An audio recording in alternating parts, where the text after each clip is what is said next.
আশা করি আপনাদের সবার বাড়িতেই আজকে পৌষ সংক্রান্তির সব জোগাড় চলছে।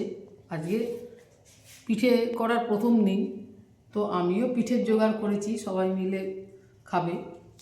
এখানে গুঁড়ি মাখাই, যে গুঁড়ি মেখেছি, আমার এটা ঢেঁকি ছাটা গুঁড়ি, বৌমার বাপের বাড়ি থেকে আসে, মেশিনে কোটা গুঁড়ি নয়, ঢেঁকিতে ছাটা গুঁড়ি। তো আমার সবাই কী চাই খান জানি না, এটা হচ্ছে আমার পোস্ত, শুধু পোস্ত, এটা শুধু পোস্তর পুর।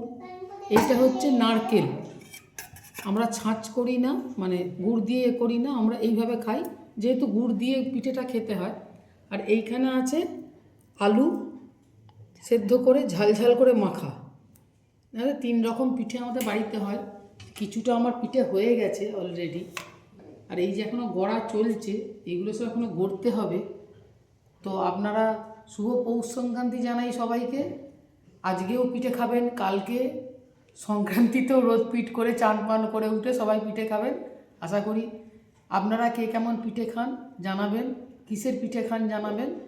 আজকে আমাদের এই সেদ্ধ পিঠে হবে, পয়লা মাঘ লক্ষ্মী পুজো, তাহলে সেই দিন আমরা সেই দিন দুধে সেদ্ধ পাটিসাপটা এইসব খাই আজকে। আর কালকে আমরা এই মানে এটাকে কি বলে আপনাদের, অনেকে গড়গড়ে পিঠে বলে, অনেকে সেদ্ধ পিঠে বলে, তা আমরা এইটা খাই।